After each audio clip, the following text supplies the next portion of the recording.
Coucou, on se retrouve aujourd'hui pour une nouvelle vidéo. Donc il fait un peu frisqué, j'ai mis mon petit poncho de mamie pour le dernier en fait bilan lecture du mois de décembre, dernier de l'année 2016. Donc je vais te parler des petites lectures que j'ai eues ce mois-ci. Donc je suis assez quand même contente parce que j'ai lu 7 livres. Bon, j'étais un peu en congé aussi quand même cette dernière semaine. Donc forcément c'est vrai que ça joue un peu, j'ai pu lire plus. Je vais y arriver. Donc c'est parti, je vais te parler des livres que j'ai lus. Donc j'ai lu ce mois-ci le tome 7 de la saga La Chronique des Anciens de Thea Harrison, Les Faveurs du Vampire. Donc en fait j'hésitais à l'acheter pour ça là, ça, mais en fait je voulais savoir continuer la saga en fait, donc je voulais savoir. Du coup j'ai bien été surprise, j'ai bien aimé. Malgré le fait que je trouve ça dommage qu'on ne retrouve pas certains personnages qui étaient présents dans le début de la saga. Là on est plus axé sur les vampires, mais c'est une bonne lecture. J'étais assez surprise quand même. Donc j'espère qu'il y aura une suite parce que j'aime bien cette petite saga, elle est bien sympa. Ensuite j'ai lu et j'ai fini du coup la saga Les Cavaliers de l'Apocalypse de Larissa Young, le tome 4 donc de Pestilence.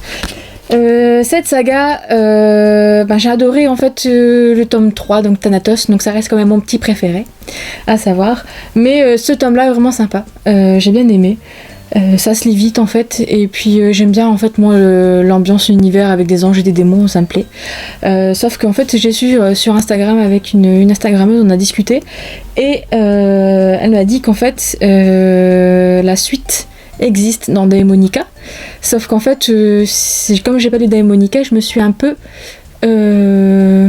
spoilée, ouais, donc je suis un peu déguée parce que je pensais les lire après, mais apparemment la saga des Cavaliers d'Apocalypse arrive en plein milieu un peu après le milieu des Daemonica. Oups, donc je suis un peu dégoûtée quand même. Mais bon, je vais quand même essayer de les lire, on verra bien. Je vais voir ce que ça donne. Mais bon, c'est vrai que c'est dommage. Mais bon, tant pis. On fera avec. Hein. En tout cas, j'ai bien aimé, c'était top. Et je le recommande en tout cas de lire cette saga. Ne faites pas les mêmes erreurs que moi. Lisez d'abord les Daemonica si vous voulez les lire avant. Ensuite, cette semaine, début de semaine, j'ai fini et j'ai lu Les Fiancées de l'hiver, La Passe Miroir, le livre 1 de Christelle Dabos. Alors tout simplement moi je n'ai pas aimé du tout, j'ai pas accroché, j'ai trouvé ce tome vraiment trop lent, mais c'était difficile pour moi de continuer la lecture et je l'ai fait quand même parce que je me suis dit il faut que je sache pourquoi j'aime pas quoi, et en fait à chaque fois j'avais un petit espoir en me disant peut-être que là il va y avoir de l'action, ah oui là il y en a, ah bah non mais en fait ça retombait comme un soufflet, et donc j'étais un peu déçue parce qu'en fait je me suis rendu compte il y a beaucoup de personnes qui ont adoré cette saga, qui ont eu un coup de cœur pour cette saga, et je pensais être un ovni en fait, et me dire non c'est pas possible, il y a que moi qui aime pas, et bon d'un côté non il y a pas que moi qui aime pas, j'ai parlé beaucoup avec des personnes sur Instagram qui m'ont dit qu'elles non plus n'avaient pas aimé, donc ouf. Je me sens moins seule, mais c'est vrai que je trouve ça dommage parce que l'univers par contre est vraiment très complet, très sympa, et c'est vraiment bien de le lire en hiver, c'est qu'à de le dire, mais le récit est trop lent. Je suis désolée, pour moi c'est trop lent. Je me suis un peu ennuyée par certains passages, je me suis dit c'est pas possible, elle va bouger ses fesses quoi. Mais non, même pas. Donc je ne sais vraiment pas si je vais lire le tome 2, je pense pas. Je sais qu'il sort au mois de juin en poche, donc si un jour me prend un coup de sang et je me dis bon allez tente-le parce qu'il faut que tu le tentes, il faut pas que tu restes sur une déception. Apparemment en plus le tome 2 de ce qu'on m'a dit était mieux, était beaucoup plus vif entre guillemets, mais même la fin m'a pas donné envie spécialement de lire la suite quoi.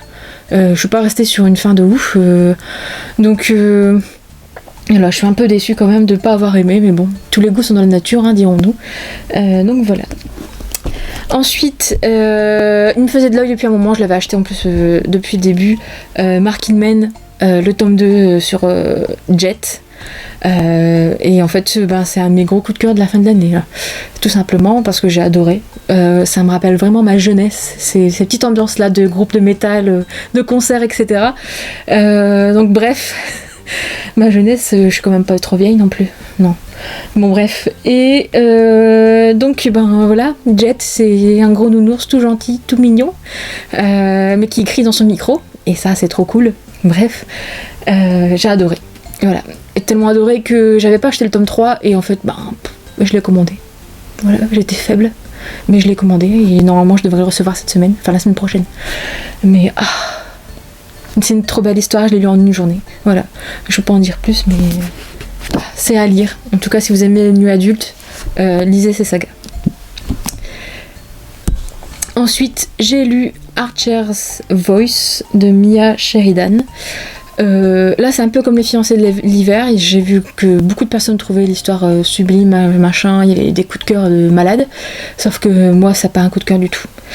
Oui, les personnages sont beaux. Oui, il y a une belle morale, une belle histoire d'amour, etc. Mais pour moi, c'est pas plus, quoi. Je m'attendais à un truc de malade, mais non. Enfin, pour moi, oui, mais non. Tout simplement. Brie est un beau personnage, ça c'est sûr. Mais après, voilà. Je me sentais un peu mal à l'aise lors de certains passages, je trouvais ça un peu bizarre. Mais sinon, ça se lit, c'est sûr, ça se lit bien. Mais voilà. En plus, il y a un gros truc qui fait que je n'ai pas du tout accroché non plus, c'est qu'il y avait des fautes d'orthographe, de traduction, des expressions qui n'existent pas dans notre langue française. Donc ça m'a un peu rebuté aussi. Franchement, ça me coupe parfois ma lecture. Et alors là, si je m'en rends pas compte, c'est pas grave, mais là, quand je m'en rends compte, c'est encore pire. Donc voilà. Mais bon, ça se lit, c'est sympa. Par contre, j'aimerais bien lire Léo, parce que l'histoire de Léo, elle a l'air différente et elle a l'air plus sympa pour moi. Elle m'accroche plus que cette histoire-là, en tout cas. Ensuite, j'ai lu le tome 1, c'est un one-shot de Belle de glace de Anna Sheehan, ouais. Désolée. Donc c'était une bonne découverte, sauf que en fait j'ai pas réussi vraiment à bien accrocher. Tout simplement parce que l'univers semble très beau. Parce qu'en fait j'ai trouvé ça trop brouillon.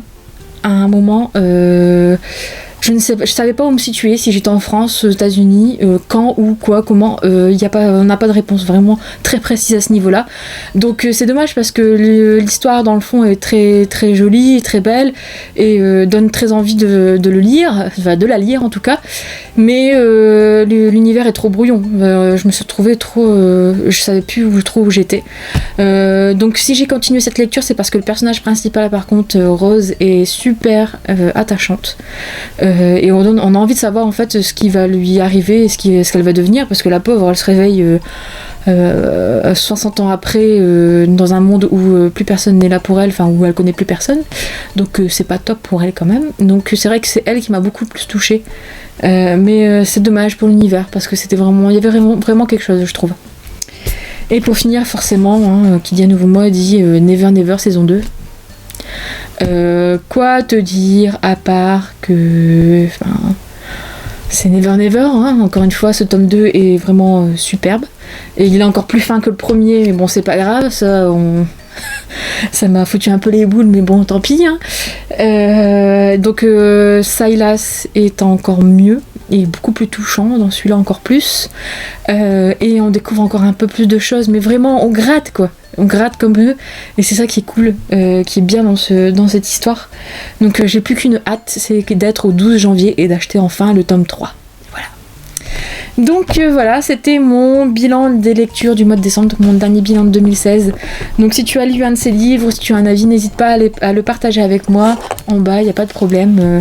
Je suis là pour ça et je pourrai te répondre. Je te dis à bientôt pour une prochaine vidéo.